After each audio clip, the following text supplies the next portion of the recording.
Olha, as ações do Bradesco estão despencando, só nesse ano a queda é de quase 26%. E aí, segundo analistas do Itaú BBA, os riscos da economia brasileira fazem essa ação perder o brilho. Por outro lado, eles recomendam compra dessa ação, que, diga-se de passagem, caiu mais de 20% de setembro até aqui. Será que vale a pena mesmo comprar? O que está acontecendo com o Bradesco? Como é que está esse nível de inadimplência? Ela passa nas nossas estratégias? Enfim, a gente vai te responder tudo isso. Quem vai guiar essa conversa é o Felipe Almeida, meu sócio. Filipão, bola contigo. Boa, vamos lá, e para começar eu quero te contextualizar o motivo, principalmente dessa queda absurda que está acontecendo com o banco. Porque assim, se a gente olha para o panorama geral, a gente vê uma performance de uma empresa que foi muito positiva, principalmente quando a gente puxa de 2004 para 2020, ali mais ou menos, antes da pandemia. A gente está falando de um alto de mais de 2.500% para quem segurou essa empresa por esse período. Só que aí de lá para cá, mesmo depois da retomada da pandemia pelo Bradesco, desde o segundo semestre de 2021, o que aconteceu foi uma queda de mais de 42%. Então são mais de 3 anos nessa pegada. E aí, se a gente faz um recorte ainda mais recente, a gente vê basicamente muita volatilidade para cima e para baixo da empresa, mas sem efetivamente sair muito do lugar. E o motivo disso estar acontecendo é que eu quero dar uma destrinchada aqui para a gente entender. Para começar, a gente precisa dar uma olhada nos resultados mais recentes da companhia. Primeiro deles, o lucro, que aumentou 13% no ano e alcançou mais de 5 bilhões de reais no período. Fora o lucro, as receitas também cresceram da mesma forma. Foi cerca de 3% ali de aumento, batendo na casa de 30 bilhões de reais, com destaque para o aumento da receita de seguros, que foi de 9%.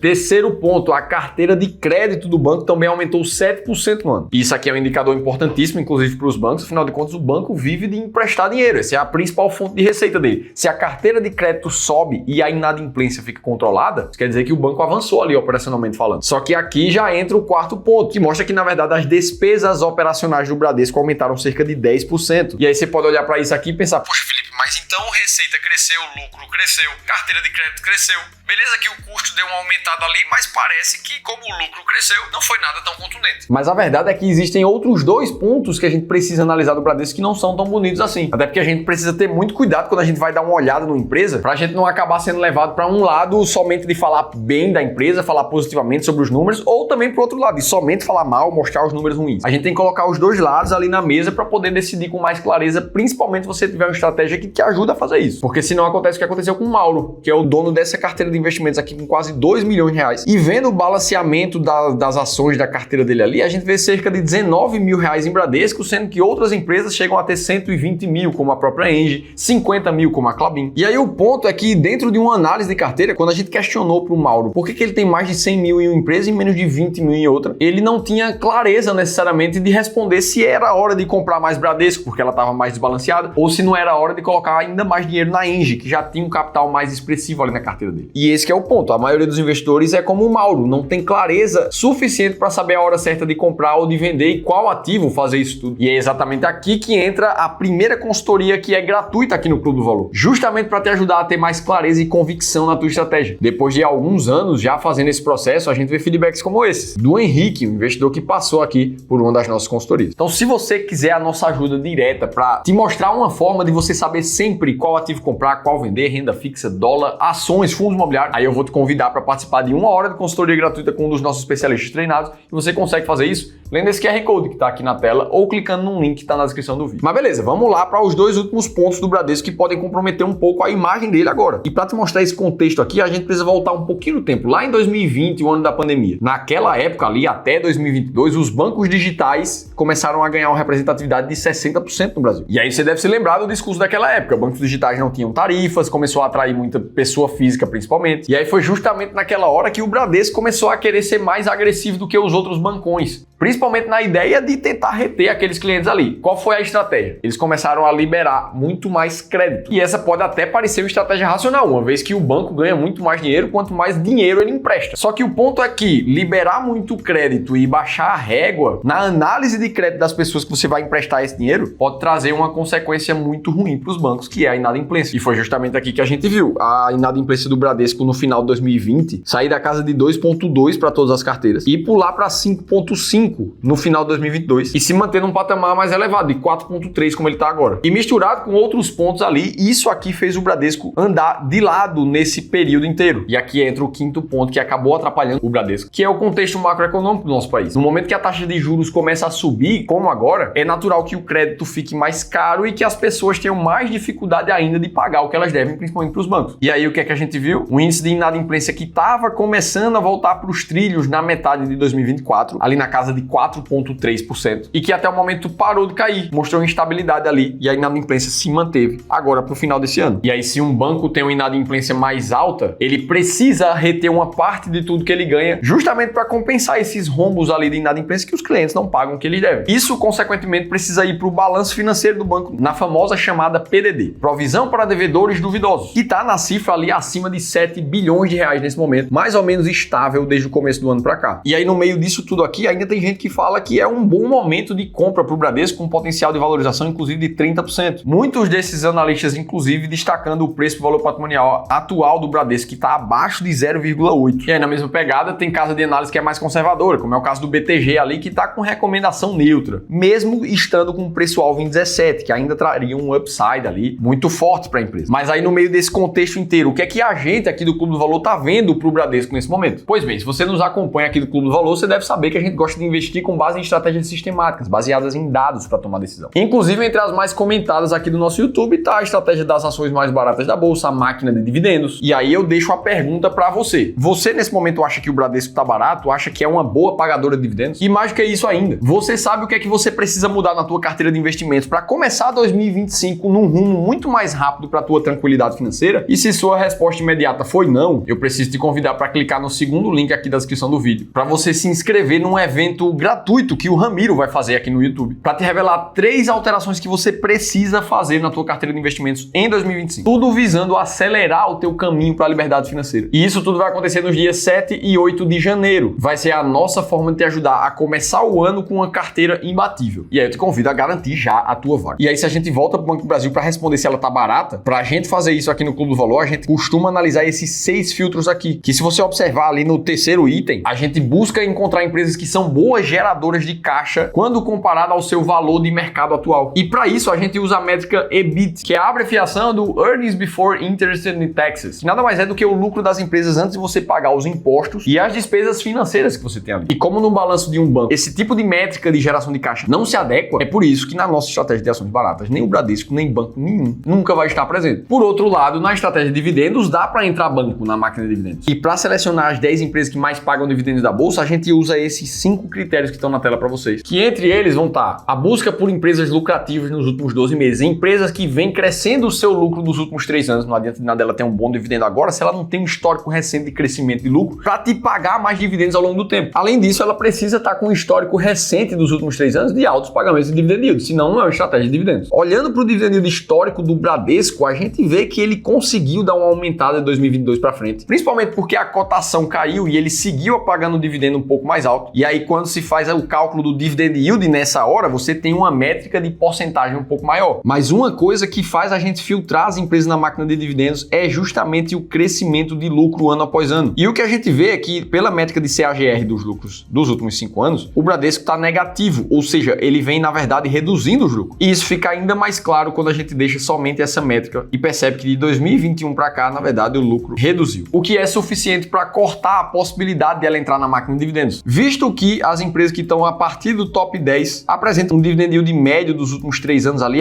acima de 7%, que é o da 10ª colocada, e todas elas com lucro crescente e lucro positivo nos últimos 12 meses. Ou seja, olhando assim, Bradesco nem tá barato na nossa métrica nesse momento, nem tá uma boa ação de dividendo. Agora me diz se o Bradesco entra na sua estratégia, é isso que eu quero saber. Agora, se você quiser dar um passo além e conhecer 3 investimentos que se beneficiam da alta do dólar, que pode fazer você ganhar dinheiro também, eu preciso que você assista esse outro vídeo aqui, que eu te contei tudo isso em detalhes e eu vou estar te esperando por lá.